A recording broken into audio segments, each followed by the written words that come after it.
கடன் மற்றும் லோன்கள். Debts and loans. பிரியாவின் தையல் தொழிலுக்கு வேண்டிய தையல் இயந்திரம் வாங்க அவருக்கு ரூபாய் 5000 தேவைப்படுகிறது. அவர் தன் நண்பரிடம் கடன் வாங்கலாம், வங்கிக்கு செல்லலாம், ஆன்லைன் கடன் செயலியை பயன்படுத்தலாம் அல்லது உள்ளூர் சுய உதவிக் குழுவில் சேரலாம். இன்று கடன் பெறுவதற்கு பல வழிகள் இருப்பதால் கடன்கள் மற்றும் லோன்கள் என்றால் என்ன, அவை எவ்வாறு செயல்படுகின்றன என்பதை புரிந்து கொள்வது முக்கியம். கடனும் லோன்களும் நெருங்கிய தொடர்புடையவை என்றாலும் அவை வெவ்வேறானவை. லோன் என்பது நீங்கள் கடன் வாங்கும் பணம், கடன் என்பது நீங்கள் செலுத்த வேண்டிய மொத்த தொகை. இதில் கடனும் செலுத்த வேண்டிய வட்டியும் அடங்கும். பிரியாவை பொறுத்தவரை அவர் வங்கியில் இருந்து ரூபாய் 5000 கடன் வாங்கினால் அந்த 5000 ரூபாய் என்பது லோன் எனப்படும். கடன் என்பது அவள் செலுத்த வேண்டிய மொத்த தொகை ஆகும். இதில் லோன் தொகை, வட்டி மற்றும் பிற கட்டணங்களும் அடங்கும். நாம் ஏன் லோன் வாங்குகிறோம்? லோன் என்பது உடனடியாக நிதியை பெற உதவுகிறது. நமது கையில் உள்ள பணத்தை கொண்டு உடனடியாக நிறைவேற்ற முடியாத விஷயத்தை இதன் மூலம் பூர்த்தி செய்து கொள்ளலாம். லோன் மூலம் பணத்தை உடனடியாக பெற்றுக்கொண்டு பின்னர் திருப்பி அளிக்கலாம். லோன்களில் பல வகை உள்ளன, ஒவ்வொன்றும் வெவ்வேறு தேவைகளுக்காக வடிவமைக்கப்பட்டுள்ளன. இதோ சில உதாரணங்கள். பாதுகாப்பான லோன்கள். இந்த லோன்களுக்கு சொத்து அல்லது தங்கம் போன்றவை பிணையமாக வைக்கப்படுகின்றன. பாதுகாப்பான லோன்கள் பெரும்பாலும் குறைந்த வட்டி விகிதங்களை கொண்டுள்ளன, ஏனெனில் நீங்கள் கடனை திருப்பி செலுத்த தவறினால் கடன் வழங்கியவரின் கையில் பிணையமாக வைத்த பொருள் இருப்பதுதான் அதற்கு காரணம். பாதுகாப்பற்ற லோன்கள். நம்பிக்கையின் அடிப்படையில் இவை வருமான பதிவுகளை பார்த்து எந்த ஒரு பிணையமும் இல்லாமல் அளிக்கப்படுபவை.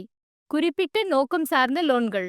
கல்வி கடன்கள் மூலம் கல்வி கட்டணத்தை செலுத்தலாம். அதே சமயம் வீட்டு கடன்கள் மூலம் நீங்கள் வீடு வாங்கவோ கட்டவோ செய்யலாம். இந்த கடன்கள் உங்கள் குறிப்பிட்ட தேவைகளை பூர்த்தி செய்ய வடிவமைக்கப்பட்டுள்ளன.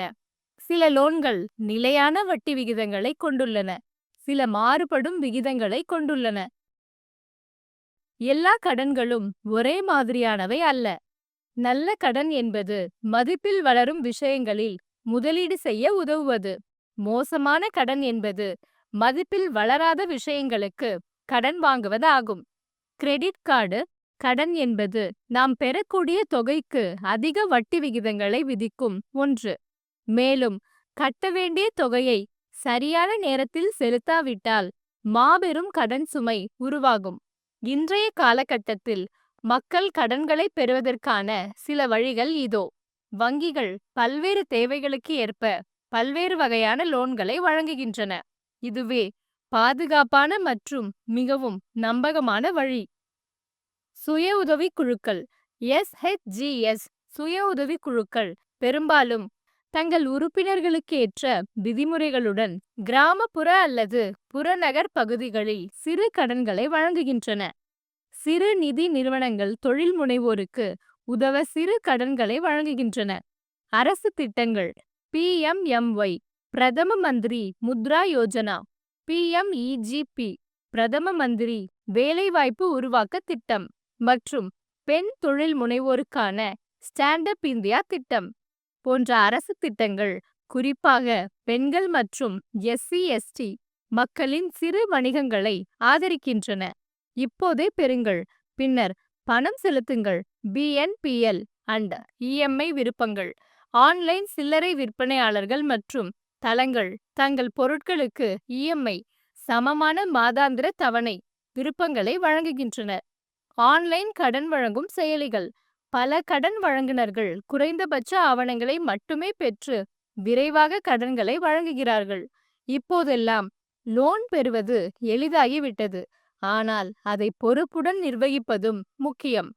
கடன்களை சரியான நேரத்தில் திருப்பி செலுத்தாததால் பல விளைவுகள் ஏற்படுகின்றன. வட்டி தொடர்ந்து அதிகரிப்பதால் உங்கள் கடன் பெருகும். பணம் செலுத்த தவறுவதால் எதிர்காலத்தில் வேறு கடன்களை பெற முடியாமல் போகும். கடன் வழங்குபவர்கள் சட்ட ரீதியான நடவடிக்கை எடுக்கலாம்.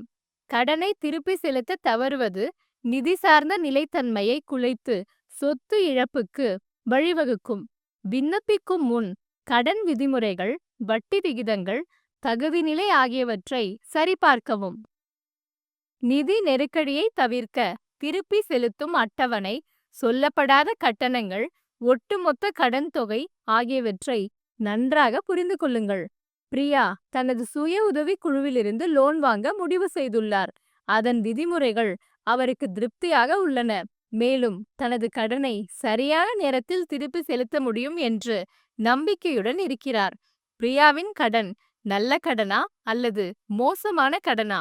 அப்படியானால் ஏன் அவ்வாறு நினைக்கிறீர்கள்? கடன்களை புரிந்து கொள்வதன் மூலமும் திருப்பி செலுத்த வேண்டியவற்றை நிர்வகிப்பதன் மூலமும் நல்ல மற்றும் மோசமான கடன்களை வேறுபடுத்தி பார்ப்பதன் மூலமும் நீங்கள் நிதி சார்ந்த பாதுகாப்பான எதிர்காலத்தை உருவாக்கலாம்.